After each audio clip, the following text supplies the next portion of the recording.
Hello, welcome to episode 4 of the all-wheel drive Mustang project.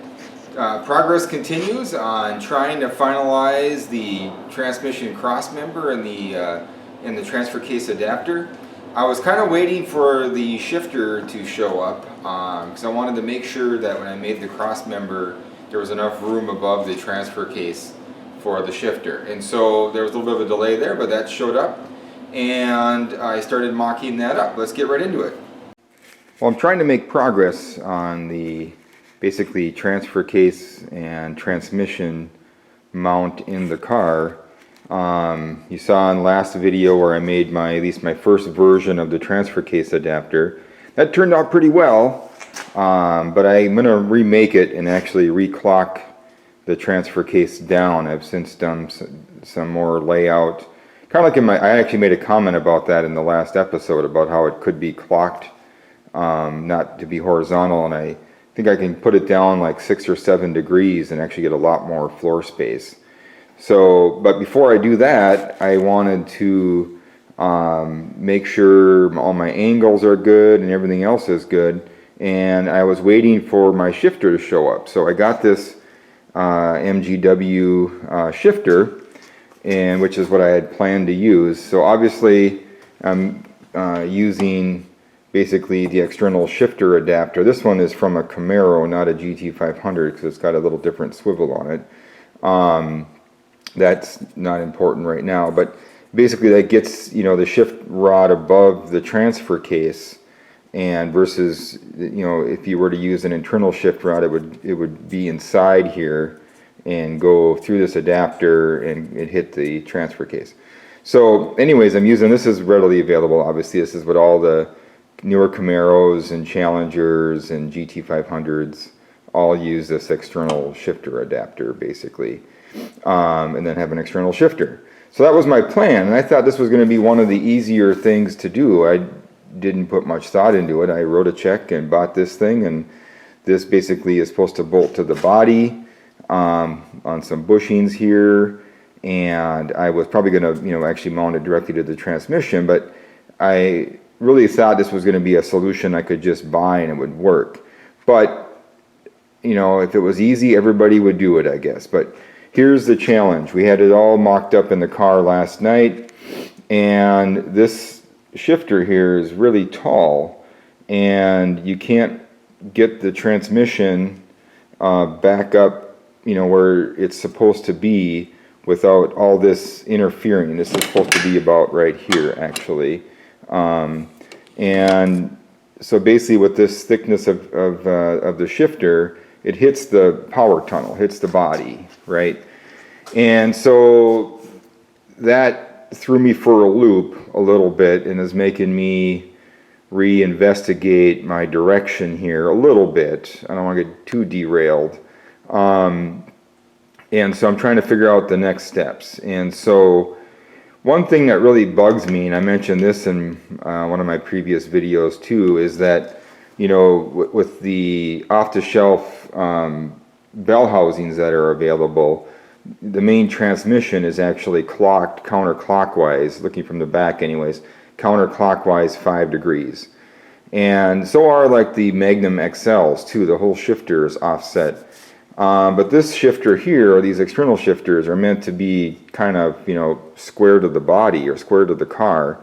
And as you can see here, if I were to line this thing up, it would be, cocked sideways 5 degrees. And that makes the whole clearance issue to the body kind of even worse. And so I'm a little perplexed. And so what I really want to do is remachine the bell housing to basically straighten out the transmission, which then affects my adapter. Why I haven't made my new version of my adapter yet. And then I got to figure out a way how to get this lower. I've measured all these parts in here. There's about an 1/8 inch wall and then about an 1/8 inch clearance or so inside here. And there is a rib I can maybe grind off of there. But I think one thought would be maybe to cut the bottom of this piece off and just physically welded, to the transfer case. And I kind of want to mount it to the transmission / transfer case anyways, so it floats, so it acts like a direct shifting. So it's not tied to the body at all, is my point. Even if I do that, I probably have to cut the hole in the floor a little bigger to get this thing to stick through. But at least then it would all be mounted solid to the transmission, and would be, a nice shifting combination. So that's why I haven't had an update here in about a week and a half. This whole thing has kind of thrown me for a loop when it comes to the decision to reclock the transfer case, and then I said I wanted to wait for the shifter to show up, and that really derailed my plan. So I'm really leaning hard I think I'm going to do all the measurements to remachine the bell housing and clock the transmission vertical. So the GT500s, which have the integral, if I could speak here, bell housing, are vertical to the best of my understanding. This pad here where the shifter adapter mounts is horizontal. Same with the Camaros and Challengers, and to the best of my understanding that is the case. But the aftermarket transmissions are the ones that are angled to 5 degrees. And I do want to use a 2-piece bell housing. So that is the current situation.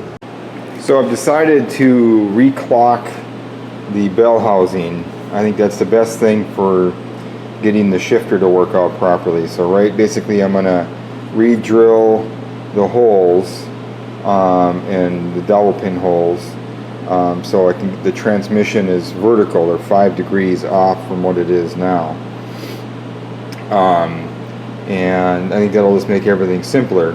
So this here is a fixture that I bought from the bell housing company that basically allows you to dial in your bell housing to the block. So that's going to be a sanity check for how centered I am. But I'm actually I have a piece of aluminum here, and I have the dimensions for a mod motor or Coyote bell housing, block to bell housing pattern.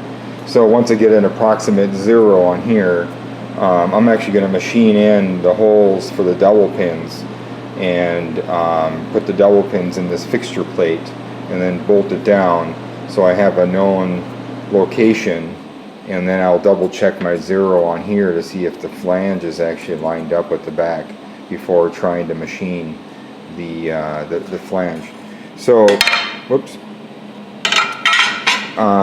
So basically all of these holes will have to be rotated. I'm a little concerned about this one falling off the part.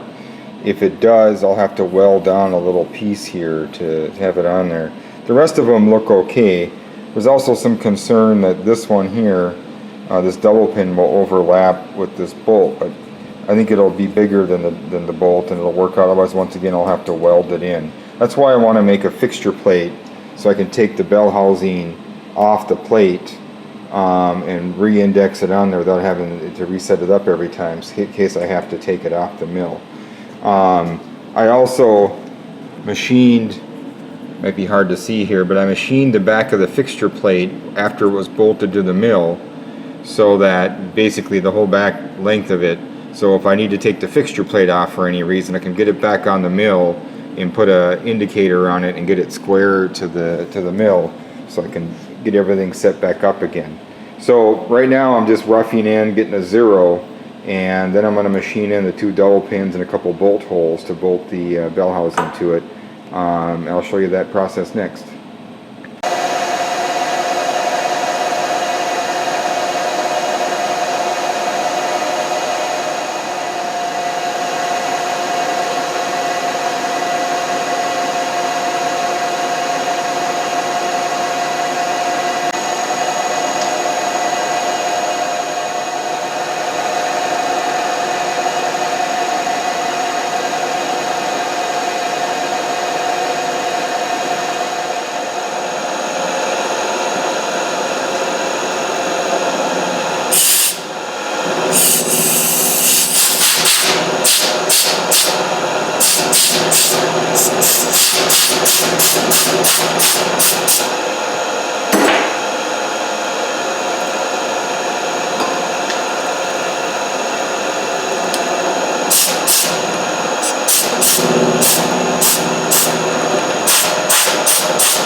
So now I have both dowel pins machined into the fixture plate. I do have to tap these yet, but I'm going to do a little sanity check, put the bell housing on, and then put and measure my center and see how close I am. But so far it's turned out really great, looking good. Here you can see the dowel pins, and you can see it's just an excellent fit, very little slop. So that turned out great. So I got the bell housing back on the fixture plate and just drilled some little dimples where the new points are going to be. And this one actually is going to work, the one I was concerned about.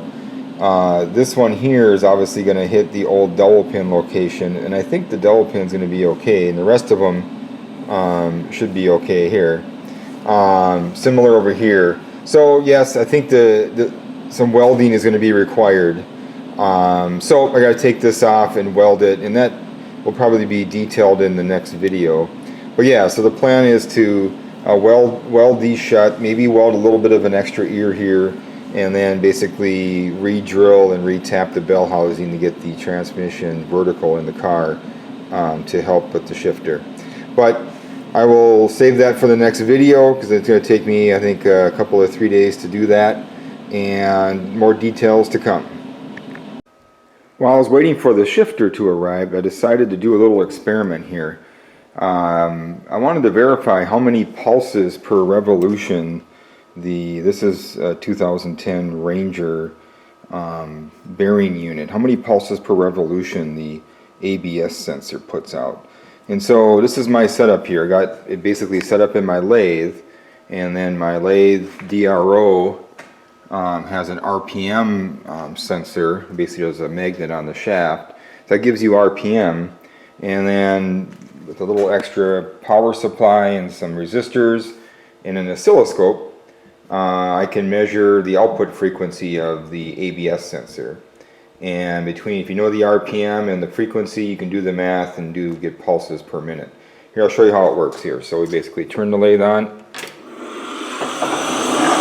and we can adjust our speed here.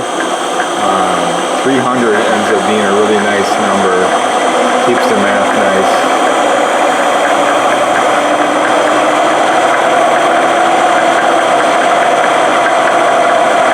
Close enough. So you can see I can put basically a CV joint in the chuck of the lathe, and I'm just using the cross slide to keep it from turning, and we're getting a nice square pulse, nice and even. I hit measure, and it gives us the frequency. There we go. And like I said, if you know the RPM and you know the frequency, you can calculate the pulses per minute. Yeah, so you can see how I found the pulses per minute of the hub. So I actually did quite a few hubs, different ones to verify there I could get my consistent measuring scheme.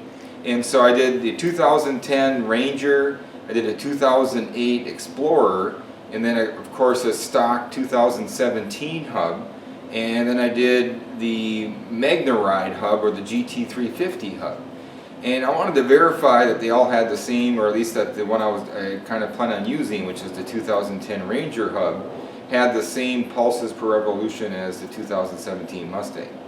Well, it turns out none of them have the same pulses, really. Well, the 2008 Explorer and the Ranger do, but basically the stock 2017 Mustang has 50 pulses per revolution. The Mgw GT350 has 48, which really shocked me. I've found threads on the internet of people swapping those hubs into normal Mustangs, and they don't seem to have any problems. And then the Explorer / Ranger hub has 54 pulses per revolution. So I'm not sure if that puts a monkey wrench in my plans or not. if anybody has any ideas on that, if the car will adapt to the different number of pulses, or if that can be programmed into the body control module, post a comment on the video here. I'm doing a little bit of research. I'm not sure it's a deal breaker yet, but it was a little surprising how they were all different, especially the Mgw versus the stock Mustang GT. So if you have any ideas on that, post a comment. Thanks. That's the end of this episode. Thanks for watching episode 4 of the all-wheel drive Mustang project. Please like and subscribe if you want to see the next episodes. I've actually talked to a few friends who watched the first video and had no idea I had episodes 2 and 3 up. So please hit the bell, the notification button, to make sure that when new videos come out, you get notified that they're out there. Once again, thanks for watching.